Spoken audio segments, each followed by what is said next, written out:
Hello, everyone. Welcome. You are in the right place if you are here for talking to kids about race, racism, and identity. Thank you for your patience as we waited to open the waiting room, but really grateful that you're carving out time out of what I know is a very busy schedule to join me.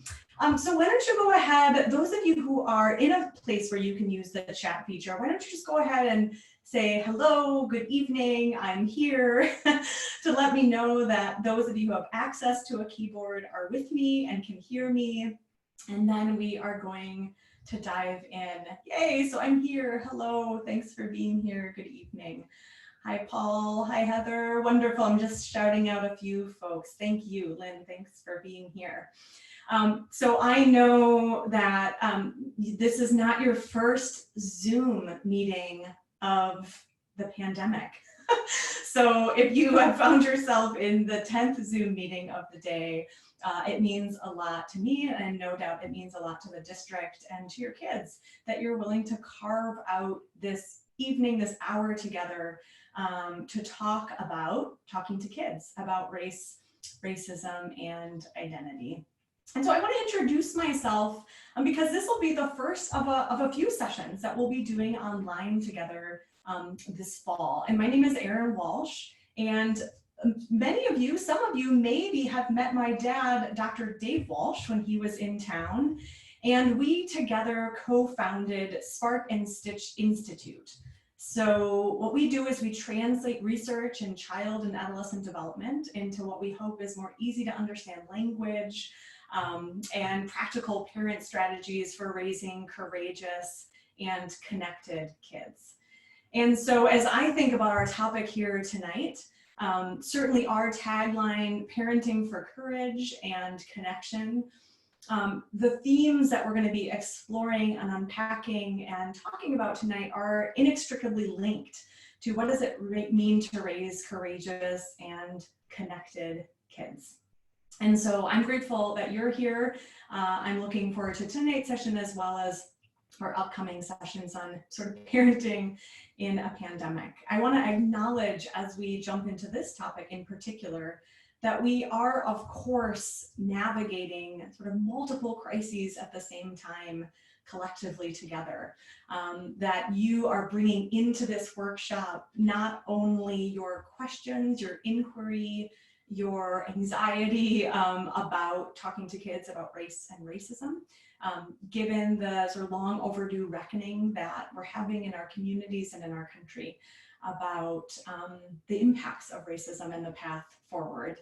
You're also bringing into tonight's conversation the sort of layer of crisis around parenting in a pandemic and how that sort of shifts the way that we're interacting with media, the way that we're interacting with each other. So I want to acknowledge that we're sort of situating tonight's conversation and creating building blocks as we move through our upcoming sessions together of the kind of multiple crises that we are each bringing our own identities. We are each bringing our own histories, our own current circumstances to all of these conversations.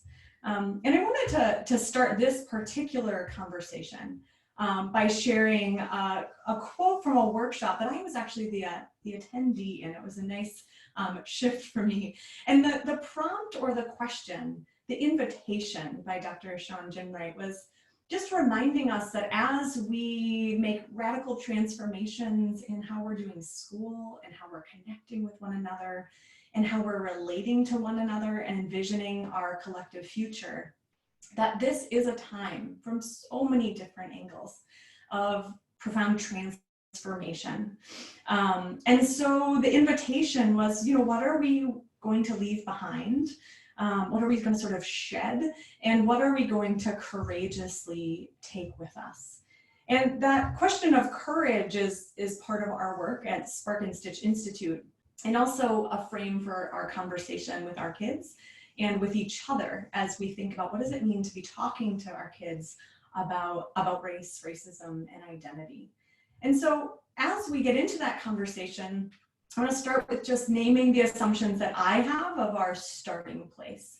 I don't know all of you. I don't know how you identify yourself or how you present in the world, but I do know that you share a desire to do your best by your kids, to build communities, together a school community that helps all kids thrive. And so my sort of working assumption is that you're here, I'm here because I want my kids, you want your kids to develop a healthy identity and to respect and value the humanity of others. That we're here because we want to learn how to help our kids understand race, racial identity, and racism, and to prepare them for encountering racial prejudice and racism out in the world. And that we want to help our kids disrupt racism and to be positive change agents in the world. And obviously, these three goals we could expand to be all kinds of other categories of difference. And it's important tonight that we really focus in on race, not only because it was the topic that we were asked to talk about, but because of its central importance in our country and in this moment, in this long overdue reckoning. And so these are the three assumptions that I'm here with. If anybody has another offering they want to make in the chat, you're welcome to, sort of your goals or what brought you here. We only have an hour together tonight, so I know that this is not the beginning and the end of this conversation, that you're already doing this, and that this adds maybe a developmental lens and thinking a bit about child and adolescent development in the context of the conversations you're already having. So I'll keep an eye on the chat, and this is a challenge by choice invitation that if anybody wants to offer other goals or assumptions or things that made you prioritize this workshop over others, is sort of why I'm here question. And as you do that, or as you just think about it, yes, we have a few coming in. You know, I want to raise a race-conscious kid, not a colorblind kid, like how I was bred up. So I have another affirmation right on with the assumption. So I hope that I captured sort of, even though we're each bringing different identities, different histories, different levels of pain, anguish, or optimism to this moment, that there are some things that we have in common here with this discussion. And so with that in mind, that we have some of our assumptions, and knowing that we're going to be asking ourselves, what are we willing to sort of courageously bring forward and courageously engage our kids in? If you haven't heard of the 4 agreements from Glenn Singleton and Curtis Linton from Courageous Conversations, it's a nice grounding for these conversations. If we were in a room together, we could add to this list. But I want to at least remind us that our job tonight, which this is no small thing during a pandemic and as a parent, and given everything that's going on, is to do our very best to stay engaged. So I know you're juggling. We'll be talking about that in future webinars. So I know there's a lot going on in our homes where all of our jobs have collapsed in on each other, but do what you can to stay engaged with the content, with yourself, with your responses, and ultimately moving forward with each other. We can expect anytime we're talking about race and racism to experience some discomfort. And so part of learning is to create that kind of brave space where we're willing to ask ourselves some uncomfortable questions, and maybe think a little bit, Jessica already brought this up, about some of the things maybe we do want to leave behind from that we grew up with. So we're not going to be able to have a lot of face-to-face dialogue tonight, but as you are processing this with your parenting partner or with your community, be sure to sort of speak your truth and speak from your own experience. We can't assume other people's experience. And accept and expect that we are not going to solve this tonight on a Zoom webinar. Wouldn't that be amazing if we could? But we need to be able to expect and accept a sort of lack of closure to these ongoing kind of lifelong questions. So that's the framework that I hope we can agree to together as we review some of the research on child development. How do kids learn race? What does it mean to raise a race-conscious kid? And how do we help raise positive agents for change and justice? And so we're not going to spend all night on terms. Don't worry, there's no pop quiz on terminology. But as we look at kids and how kids understand racial identity and racism, I want to just remind us or revisit two definitions that will help us as we think about what are the different ways we want to engage our kids in these conversations. So it's just a reminder that racial prejudice is not the same thing as racism. So racial prejudice is really about beliefs, often driven by fears or lack of information, or partial information, incomplete information. And so it really is about my own belief system and an individual act. And as we think about that with our kids, we want to differentiate that, or at least understand the relationship between that and racism, which is defined as race prejudice plus social and institutional power. So really thinking about it as operating sort of above and beyond and around just our interpersonal belief system, or even one-on-one interactions. So that might be a reminder for many of us here. And it's important because it's part of how children start to understand race and understand how to disrupt racial stereotypes. We as parents have to understand the difference between these two. And I think you'll see why as I share some of the research. And so I'm going to ask, this is another challenge by choice question. This is not, you do not need to answer this, but I invite you to answer it just so I have a sense of who's here with us here tonight. So you can see from that I'm the only one who has a video on, so I am a white identified parent, and my children are both white as well. And so I'm curious for all of you, if you could just let me know how your children present to the world. So I use the word present because of course they might identify differently, but if the world sort of reads them as white or reads them as Black, that's just information for me to have as we think about kind of who's on, and knowing that a lot of folks are going to be watching this on recording as well. So again, challenge by choice. I'm going to keep sort of moving, but I'll just pay attention to the chat and know that while these identifications are incomplete and are only one part of our identity, it is important to our conversation here tonight. Great. Okay. So I'll let those come in as we look at these two terms. These are kind of the technical term, but there's all kinds of less technical, but maybe feel more accurate ways to describe and talk about racism. So, Dr. Beverly Tatum really describes racism as a smog, right? And smog meaning that some days it's more visible, some days the sky is more clear, depending upon which parts of the city we might be living in. The smog is at different levels, but no matter what, we're always breathing it in.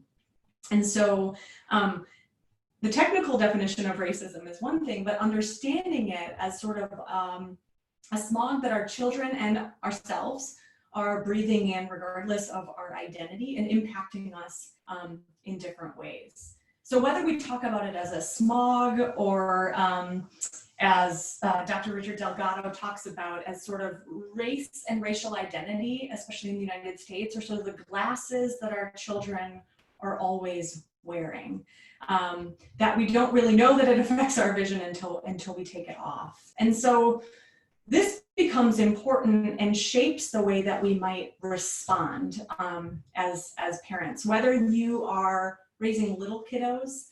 So it's in recent history, maybe you have a first or second grader and it wasn't that long ago that you remember reading board books with your kids, or whether you're looking to sort of, your kid is launching and heading into a life of a lot more independence as a teenager. Why don't you let me know in the chat as well the age of your kids, and you don't have to put specific ages, but really young, adolescents, elementary, just kind of let me know the sort of general age range of kids. Okay, so I'll let those come in. So So I see a range. We've got everything from tweens, some of you can't see that, really little kids, 2, 5, grade school early, so all the way across, a lot of pre-K, a lot of little ones. So whether you are in, you have little kids or whether they are heading into adolescence, clearly our identities as parents, I'm grateful for those of you who are willing to sort of share both how your children present and then also how you identify at home or for yourself, that our identities do clearly, at least according to the research. So I can't make assumptions about you here on this webinar, but when we look at national surveys of how parents approach race and talking about race, clearly it's shaped by our own identities and racial identities. And so Black parents, Indigenous parents, parents of color have the knowledge, experience, practice, and necessity of that tender balance between instilling pride of self and positive racial and cultural identity, and balancing that with a need to protect and prepare kids for navigating a world where the smog of racism is sort of ever present. And so that tenuous, tender, painful balance is something that, if we were in a room together, we could hear from people of how they are navigating that and how they're finding support for that as parents of color or Black parents in particular. And so that, according to the national research, is really different, that the vast majority of white identified parents were either raised or are currently parenting in a more colorblind approach. And I think it was Jessica who said, that's actually how I was raised, this sort of idea of that we don't see color or that we don't see race. And so 75% of white parents, this is sort of pre-COVID and pre-current sort of reckoning around race. So we'll see if this changes, but about 75% of white parents do report that they delay talking about race. And so that is really different as we look at how our identities shape the way that we approach this conversation. And I'm going to talk specifically, even though some of you have 17-year-olds, my sort of niche in the world is, we all have a different role to play. Some of us speak from experience. Some of us are really thinking about this in the education sector. There's all these spheres of influence that we have. My field is child and adolescent development. So as I think about these different approaches, these different ways that parents are navigating or coping, it's important for us to understand, how do children actually learn race and racism? When does that happen? And how can that influence the way that we talk to our kids and respond to them? At least in terms of surveys, so you'll have to think to yourself right now, does this resonate with me or not? Does the national data sit in my body and my way of parenting? But the national surveys say that the white parents who say that they parent from a more colorblind perspective do so not just because they don't believe that racism exists, but because they have a desire to protect their kids from racism. That if we can, that if parents don't talk about racism, that their kids will then will be able to sort of forge a new generation of kids for whom racism isn't an issue. So as we think about how children learn race and when, that really disrupts this idea of taking a colorblind approach to racism. And we'll just briefly go through this. I know some of you who have 17-year-olds might be thinking, well, what's the point of talking about early childhood? But the lessons that we learn in early childhood, and as we think about this question, what do children learn when, and what does that mean for us, I think have sort of lasting takeaways as we consider what's our toolkit for raising race-conscious kids. And so just as a quick review, we could spend 3 hours just on child development and racial identity. But this idea that kids are too young to understand concepts like race isn't really borne out by the research of how children grow and develop and how they start relating to each other. So for example, we know that by 6 months old, infants can actually non-verbally identify people by perceived gender or race. And so they're like little scientists constantly looking at the world and trying to figure out what I'm observing matters here. And from a very young age, they start to kind of assign meaning to really these large salient categories. Now that's just sort of noticing differences. We know that by preschool, that children use racial categories to name each other and also to include and exclude each other. So that sort of idea of racial stereotypes and using race as a way to negotiate kind of who am I going to share my blocks with, who belongs in the circle and who doesn't, that already shows up in racialized ways by 3, and certainly in that 3 to 5 age range. In that same age range, 3 to 5 years old, little kids already start to understand race and power. And what we mean by that is actually 30-month-olds. So those of you who are parenting 17-year-olds, you got to really dig back to really think about how young that is, right? Those little ones are already starting to show what we call in-group bias. So they're more likely to want to select as a playmate someone who looks like them. But by 36 months, so this is not that much farther developmentally, all children start to show bias towards kids with social power, which in the United States is often white children. And so all kids start to show bias towards choosing white children as playmates in multicultural preschools. So all of this is to say, this is not a workshop just on early childhood by a long stretch. All of that is to say that this really disrupts the idea that if we don't talk about race or we don't talk about racism, that children will learn a different way. It also disrupts the idea that kids are too young to understand these concepts. They're already using it themselves. Children as young as kindergarten, right, are already aware of negative stereotypes about their racial identity and are documented as already having there's a negative impact to that stereotype. So this is grounding for our conversation because I know those of you who are here are parenting kids all the way from adolescents down to babies and 2-year-olds, and certainly we probably have some kindergartners and elementary age students. And so this is important for us to think about as we think about, well, what does this mean for us? So why is that happening? Why do children as young as 3 years old are already using racial categories to include and exclude? Oftentimes people think, well, it must be because they're learning that. Like at home, there must be people saying to them racist ideas or that they're sort of giving verbal instruction that this is okay.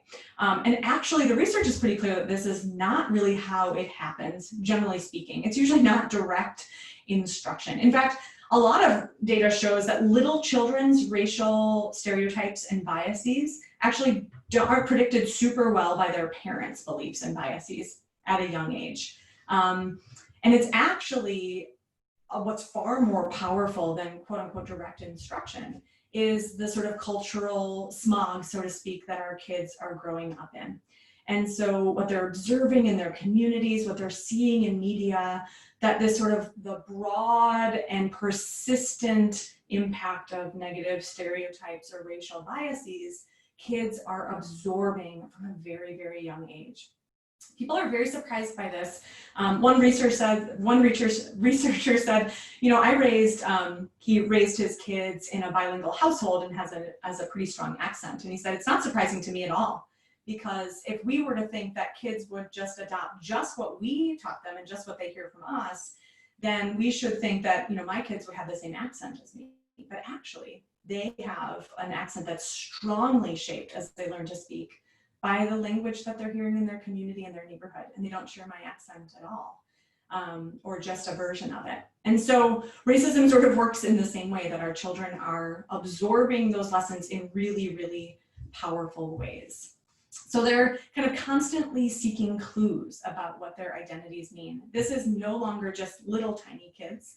This is especially all the way through elementary school, their brains are looking for patterns and trying to solve sort of cognitive puzzles. So if my skin is brown and I'm a really good artist, does that mean that all people with brown skin are good artists, right? So my brain tries to make a shortcut, I try to make a generalization, and then I look for data to back that up.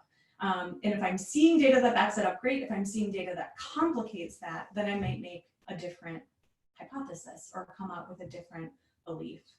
But this sort of pathway of learning race, if not disrupted, coached, or shaped specifically by caring adults in their lives, as kids go from making patterns, they start to think, oh, well, that must be a rule.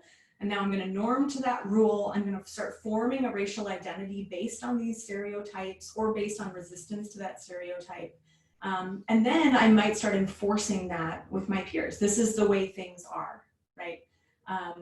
And this process is happening whether or not we are talking to them or not. The question is, are there opportunities for us to intervene in ways that change the way that they're forming, sort of enforcing or resisting racial stereotypes? So it's really clear that if adults don't explain why differences exist, kids make up their own explanations, and it's largely influenced by the smog. So where does that leave us? That means that any of us who, as you think back to your own childhood or our own impulse, regardless of your identity, that if parents think they're colorblind or waiting, we are in fact actually color silent, meaning that we're letting that process of racial stereotype kind of bake in, whether we're talking about, you know, those first years in preschool all the way through elementary, middle, and high school, without taking the opportunity to disrupt it. So our job is really to think about how do we identify the sources of the smog. And for some of you, depending upon your identity, my guess is that if you are a Black parent, a parent of color, the sources of smog might be quite clear, quite articulated, experienced grappling with them. And for some of you, depending upon your identity and your upbringing, you are trying to start to see the smog. You're starting to have a better smog detector, and trying to figure out how, as parents, do we identify that so we can start shifting it for our kids. Dr. Beverly Tatum, if you've read her work, talks a lot about spheres of influence for parents. That if we feel overwhelmed by the big social container, that really looking at where are our spheres of influence.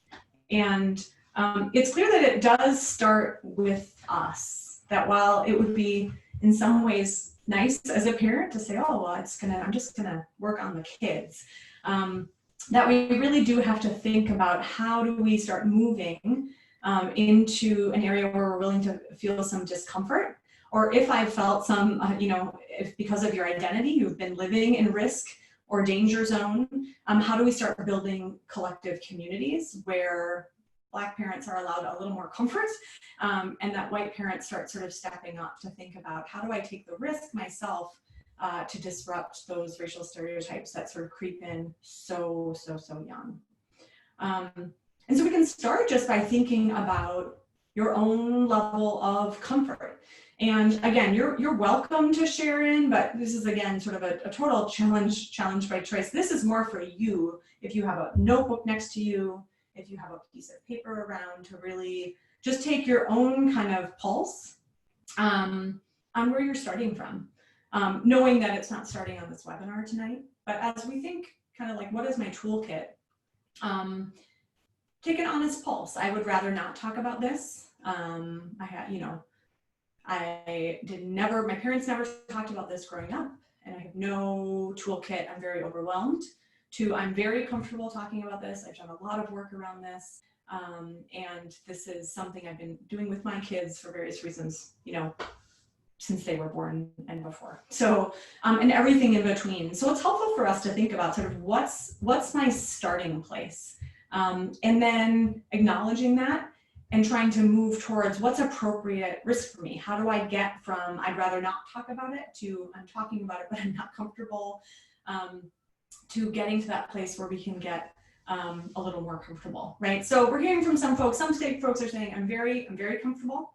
I see a few folks saying I'm getting there, but historically have been very uncomfortable, or I'm very comfortable right now. So we're not going to do this reflective exercise in this moment, but I think it would be if those of you who are on the sort of I'm not as comfortable, I haven't spent as much time doing this, but as we're thinking about working with our kids, it's important for us to start excavating some of our own sort of racial identity history. So as you think about what I just shared in terms of early childhood and you look back to your own histories, you know, when did you become aware of your racial identity? How? When?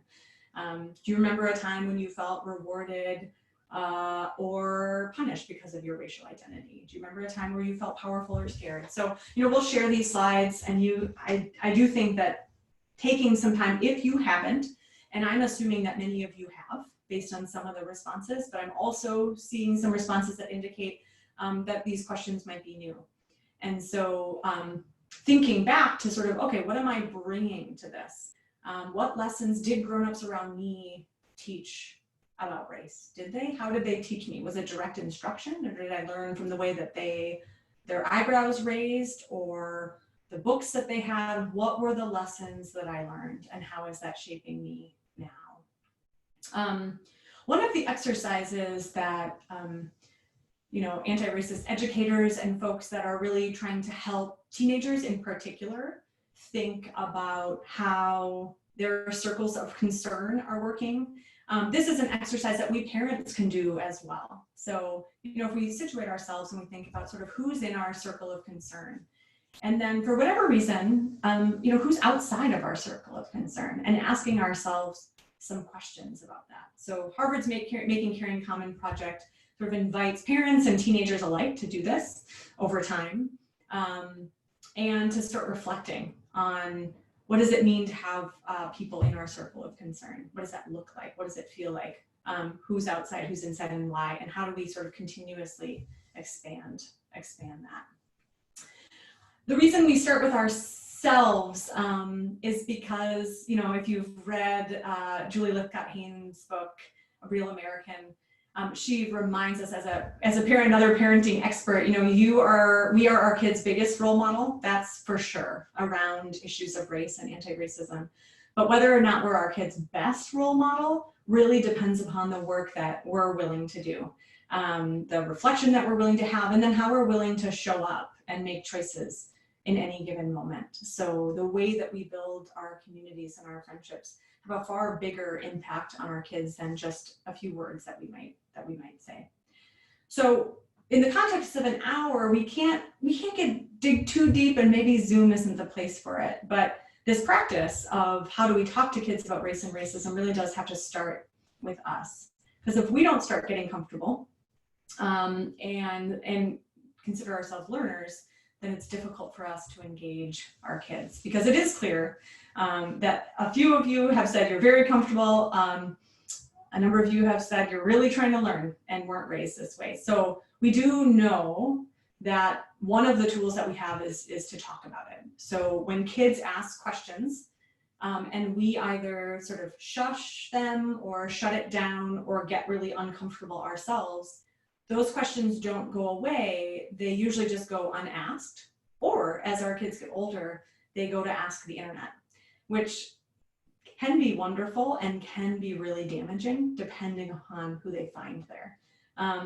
So we know from research, a mountain of research at this point, that far from protecting our kids from racism, if we don't talk to them, we just reinforce it. And actually, talking to our kids about race and racism is one of the ways that we reduce racial bias. And this holds all the way through the adolescent years. At each one of these sort of points of learning, as young people are looking at patterns, whether that's policy and housing, whether it's health outcomes, or whether it's just little kids observing colors of skin, our kids are still learning, making patterns, making inferences, norming and forming. And each one of those has sort of a point of intervention.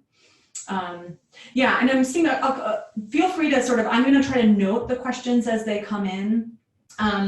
You know, one of my greatest fears is that my child sees outside the home can change the strong values that we have taught inside. Yeah, we'll talk a little bit about how we move from what we have most control, the big sphere that we have control over, which is our homes, but then how do we prepare kids for disrupting bias and racism when they see it outside our homes. As we move into talking about it, I am just seeing, you all can't see all the comments, but when I see the comments, it really reinforces these reminders. We are not all starting in the same place. We do not all have every single answer. And as we think about talking with our kids about race, we're not going to do it all at once. This is not an opportunity to launch into a lecture on the history of racism and white supremacy in this country and have it all figured out and sit down your 13-year-old and say, well, you know, I went to a webinar and now we're gonna talk about it. And an hour and a half later, you know, we've solved it. So this sort of over talking, that example was a little facetious, but when we get anxious, when I get anxious as a parent, sometimes I do over talk. It's like, blah, blah, blah, blah, let me just tell you all the things, when it's like, let's stop and listen. What are they really asking? What do they need right now? And how do we continue to plant seeds in as many ways as we can, as often as possible, in as everyday moments as we can? That this is how that process works. If we have this conversation once a year, or we only have it in one way, it's only about safety, or it's only about this or that, we lose the opportunity to sort of engage over time. It also takes the pressure off of us. You do not have to have all the answers in one conversation. We can do this as it comes up. We can say, oh, you know, I don't actually know. Let's figure that out together. I'm learning too, right? Yeah, so I'm gonna stop for a moment. Yeah, but due to time constraints, I understand that there's a lot in this webinar. Will it be available? Yes, I should have said that right from the beginning. This will be available as a recording. So put away your notes if you want to, relax, and just take it in, or at least don't let that stress get in the way of your engagement. Great question, thanks.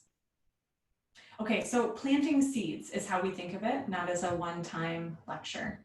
With really little kids, this is where doing your own reflection is important. So doing our own reflection means that we start to understand our own emotional response. So I remember when my son pointed out all the white people in the show, like, wow, there's a lot of white people. And as a white person who was socialized by sort of dominant culture to not talk about race, you know, I immediately have a stress response, like, oh, he's mentioning whiteness. And so I have to have done enough self-reflection to manage my own stress response and think, yeah, he's making observations that are really important. And so avoiding shushing becomes a really important tool for us. That with little kids, I know a lot of you have really young children, you know, kindergarten, younger, first, second grade, that this is an age where we want to be able to name difference and similarity. So we want to be naming skin color, talking about different hair types, eyes. You know, if children say things that get our stress response up, right? If you've seen Dr. Beverly Tatum's TED Talk on, you know, when somebody came up and said, oh, your skin's brown, it must be because you drink chocolate milk, right? That having an adult nearby who can say, you know, humans do come in a lot of different colors and shades. Do you know about melanin and what that is? So being able to say, it's not a taboo topic. We're going to talk about it, but we're also going to give some facts. Like, do you know why that is? Or so being able to talk about racial differences and similarities. This might sound obvious, but for any of you who do your self-reflection work and you were raised in a home where this was not race, it was really disrespectful or maybe even seen as racist to even acknowledge skin color or racial identity, this can evoke a lot of stress. The other thing we can do is talk about multiple attributes at the same time. So we talk about this in child development as we want to raise sort of complex critical thinkers. Parents of adolescents are thinking, oh yeah, that's like big policy stuff. With little kids, what we mean is we want them to be able to think about multiple data points. So yes, this person has white skin. We call this person white. It looks peach, and they're also a really amazing artist, or they're also you know, from this city where your grandparents are from. So we're sort of helping them think about the multi-dimensional nature of humanity, which seems obvious, but if we never talk about the racial part, we never bring that into a multi-dimensional sense of identity for little kids. So as we're going in the spirit of Bethany's question of, you know, an hour isn't a super long time for this, though we probably don't have the energy to do much more. Ask questions as they come up or as we go.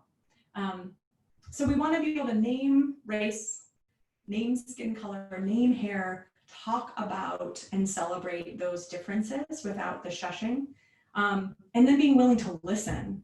So as our kids say things, as they get older, I see a lot of you are parenting teenagers. One of the tools that works really well for me with older kids is if I hear something that evokes a stress response in me and I'm not sure how to respond, we can start by simply kind of mirroring back. Like, is this what I hear you asking, or is this what I hear you observing or saying?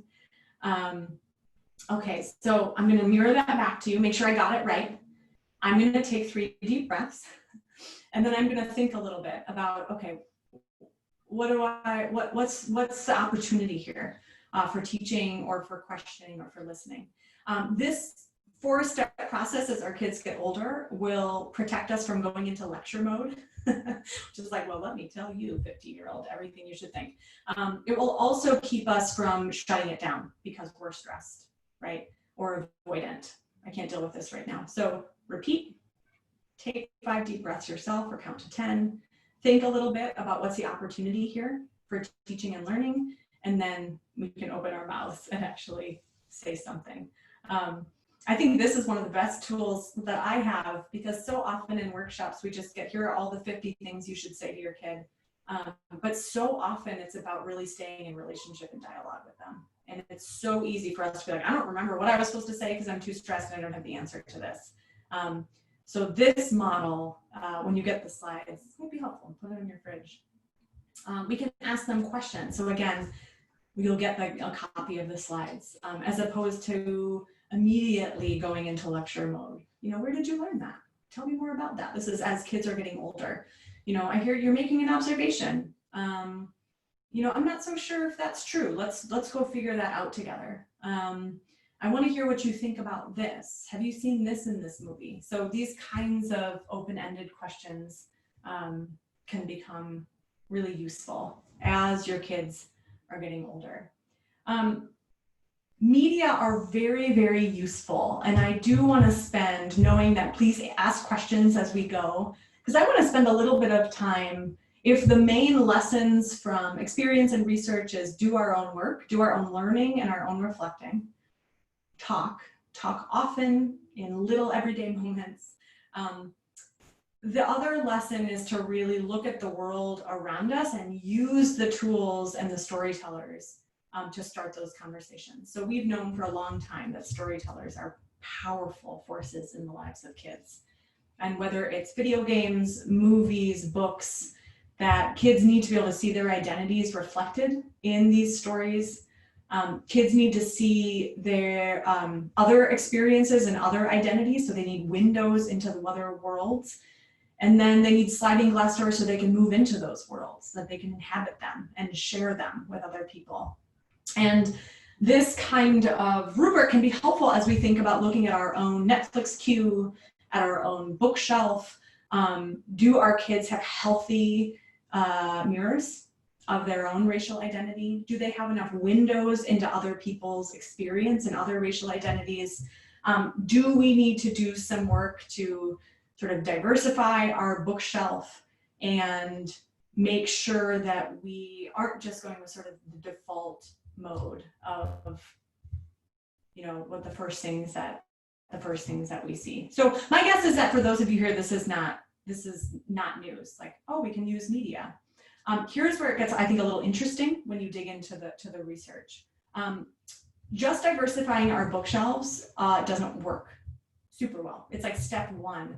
Being vague with children about racism doesn't do enough to disrupt racist stereotypes and ideas that become embedded in our thinking and in our actions. So vague, what I mean by vague is like a story that has children with a lot of different skin colors and the message is just be kind, is less likely to disrupt racist stereotypes than stories that actually sort of talk about racial discrimination and how kids work through that. And we have tons of examples of this in elementary age kids. They've done studies where they have a group of kids who are just reading stories about Jackie Robinson, but they don't talk about discrimination. And then groups of kids for whom they read about Jackie Robinson, but they learn about the discrimination, struggle, advocacy, and power and strengths of organizing and of Jackie Robinson at that time. And the kids who learned the context and the discrimination were far more likely to have reduced racial stereotypes and understand racial bias. And so we actually have to be fairly specific about the context. And we can talk about racism in developmentally appropriate ways that sort of plant seeds for their understanding that this isn't just about their beliefs, but it's about bigger systems. So with little kids, we can talk about whether a rule is fair or a system is fair. Kids really understand fairness. As they get older, we can move from fairness to equity or justice, right?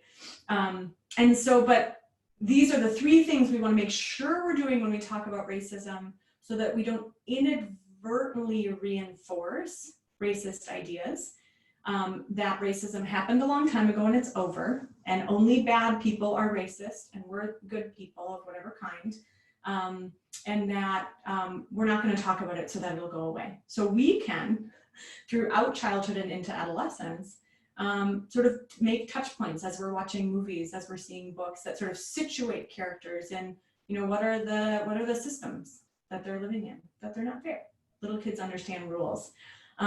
We can remind them that racism is happening now. It wasn't just a long time ago, and that they might not have created it, but that they can do something to end it. And all kinds of resources right now that you've maybe already used or seen that in this moment, whether it's for teenagers, the Netflix series, or using the town hall from Sesame Street as conversation starters. So it's not just about seeing a diversity of bodies, but actually talking about what discrimination and stereotypes mean and look like, and how that's not fair, it's not just, and we're working to fix it, right?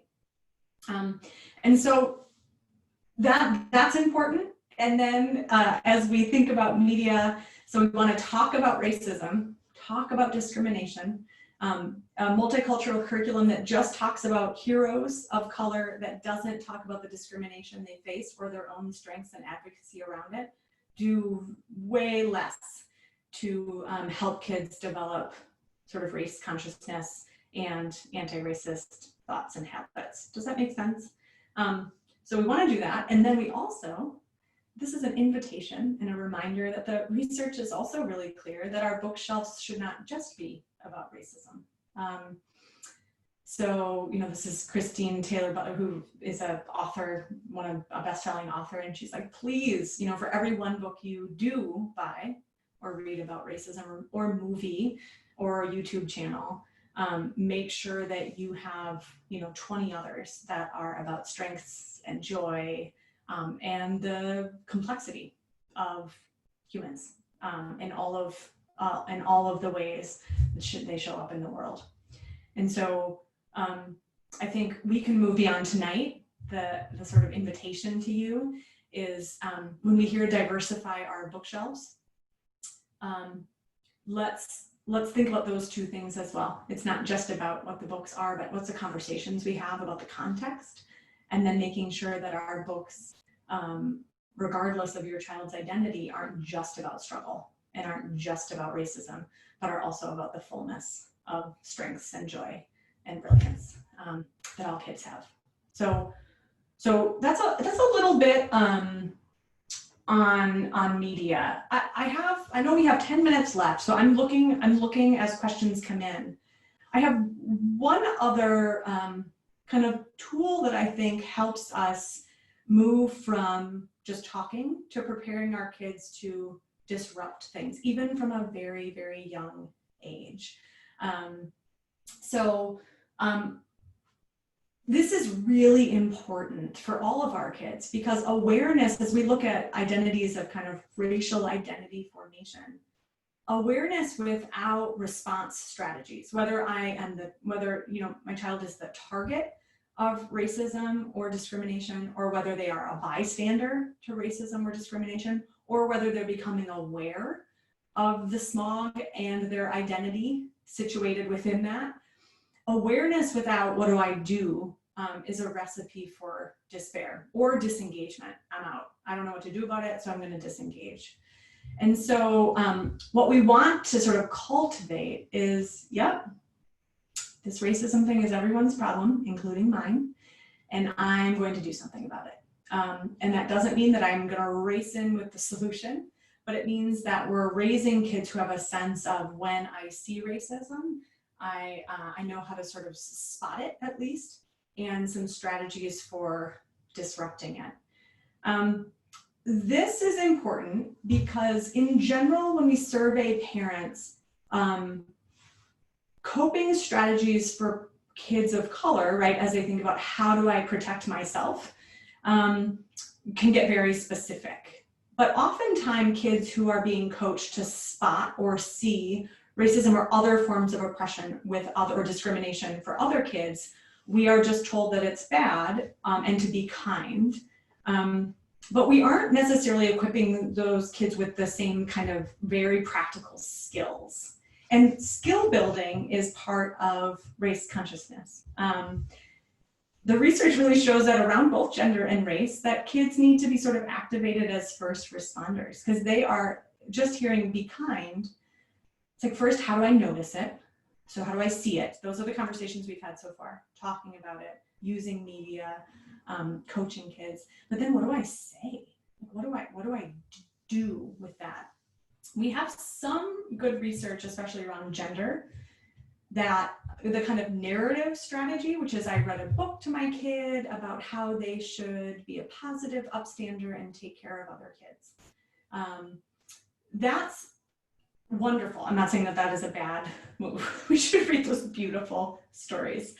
That is not nearly as effective as practicing specific skills. So for example, elementary age kids, half of them were read a book and half of them were taught, okay, here's what racism and sexism look like, and here's what you can say. So these are, elementary kids, so they were given kind of rhymes to say. This would not work for your 17-year-old. But overwhelmingly, the kids who were taught skills as they were observed throughout school that year disrupted racism or sexism when they saw it. And kids who were just read a book overwhelmingly stayed quiet. And so as kids get older, we might not teach them rhymes in response, but we can give them actual language. So if you hear something, or you notice that there's no Black authors in the curriculum, or you notice that there was one of your friends asked another friend where they're from, or some sort of subtle but constant microaggressions that they might become attuned to, we actually have to give them, so what do you do? What do you say? Not just notice it, but is there something you can do? So, first we have to ask, do I feel safe here? Is this a place, if I'm the target of this, do I feel safe stepping up, or do I need to go find a caring adult or a parent? But if they do feel safe and they feel like they can intervene, giving them actual language. And again, you'll get these slides. This can feel cheesy. Our teenagers are definitely going to roll their eyes. But it's pretty clear that these can be stressful situations for kids. So expecting them to be able to apply big concepts like be kind that are very universal to a very specific situation with people they know and people who might be in power, it's a lot more tricky. So teaching actual skills becomes important. And a reminder that in the absence of some of those interventions, kids are often quiet. They're not quite sure what to say or what to do. And I can send you some follow-up ideas or resources that will give you some of that. So what is that? What are some of the words that kids can use? How can they stand up? Let me just look at a couple questions because I know we're coming to our time. Do you have any references for teaching our children who've been targeted and then feel like everything is a result of being targeted? Balance the two. Yeah, that's really challenging. So confirmation bias is really real. Once we have an idea of something, we will start to look for data that reinforces that. This is especially tricky with racism because there's real data all day long for kids of color about the racism that they might be experiencing. And so I'm gonna, I know that we're 1 minute from time. So how about in our follow-up in terms of resources? I think the data that I know and the research is really in school-based, like how do we start making sure that there's healthy racial identity groups and that there's opportunities for kids to do storytelling and self-expression and things in the collective that we can do so much at home, but in order to sort of develop that sense of I feel seen and known and I trust that I'm valued here, like I trust that this is a place where I can have my racial identity seen, but I can also be a bunch of other things. And sometimes that takes a lot of time and it takes a lot of connection and relationship building. And it's not something that kids can necessarily just flip on and flip off. So, this is 1 hour of time. This is an opportunity for some of you are probably here thinking this kind of affirms some of the things I've been doing. Maybe some of you are thinking, yeah, I'm talking about it a lot, but I've never really thought about building skills, or I've never, I'm still just sort of making sure there are lots of diversity, but I'm not really talking about stereotypes and discrimination. And so I think if we can create some sort of a practice where we're not asking ourselves to solve it all in a 1 hour webinar or in 1 day with our kids, but that we are developing a practice where we're willing to ask ourselves, like, what do we want to leave behind? What do we need to unlearn? And what are we willing to take with us? And going back to that, Dr. Tatum's model of what do we have control over, and not control over that we can order things around, but certainly our families, our conversations with our kids are one space where we can develop a set of habits and practices that help them see race, understand racism, and start to build the emotional and practical toolkit that it takes to disrupt it. And that is a lifelong effort, but one that if we can model that we are willing to keep learning ourselves. The last thing you need at 7:30 at night is a list of 50 resources, but 3 that have been very useful. If you haven't checked out the Smithsonian portal about talking about race, there's videos you can watch with your teenagers, activities, exercises, as we think about little kids all the way through adolescence. So check that one out. You've probably seen lots of lists online. And I hope that this has been useful. I hope that this adds to, affirms, or builds a toolkit that you're already invested in building.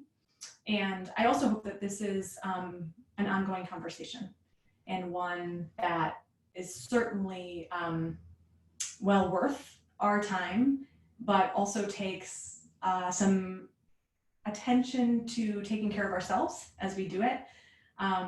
Self-care really can be about collective care, that as we take care of ourselves and notice where this is getting really hard, it's not about taking care so that I can run away from it, but so that I can build the sort of emotional musculature to keep going and keep talking and keep doing hard things. So I appreciate your time. I'm going to wrap up the recording part, so thank you for coming. Thank you for being here. And I appreciate your time.